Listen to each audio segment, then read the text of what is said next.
आप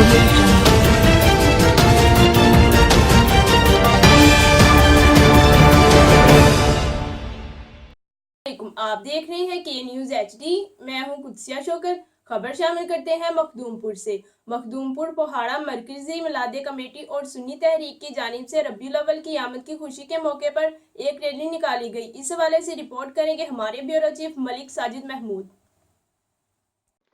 जी बिल्कुल, मखदूमपुर पोहाड़ा मरकजी मिलाद कमेटी और सुन्नी तहरीक की तरफ से रबीउल अव्वल की आमद की खुशी के मौका पर एक रैली का इनकाद किया गया, जिस जामिया मस्जिद अल्लाह वाली से रैली मुख्तलिफ बाज़ारों से होती हुई पुराना लारी अड्डा पहुंची और वहां दुआए खैर की गई, जिसकी क़यादत मरकजी मिलाद कमेटी के सदर और सुन्नी तहरीक के सदर अख्तर महमूद, राशिद अली, अरशद सलीम, अकबर खान, डॉक्टर खालिद, तलहा मलिक, जुल्फ़कार ने की। मजीद सियासी व समाजी और सहाफ़ियों की बहुत बड़ी तादाद ने शिरकत की।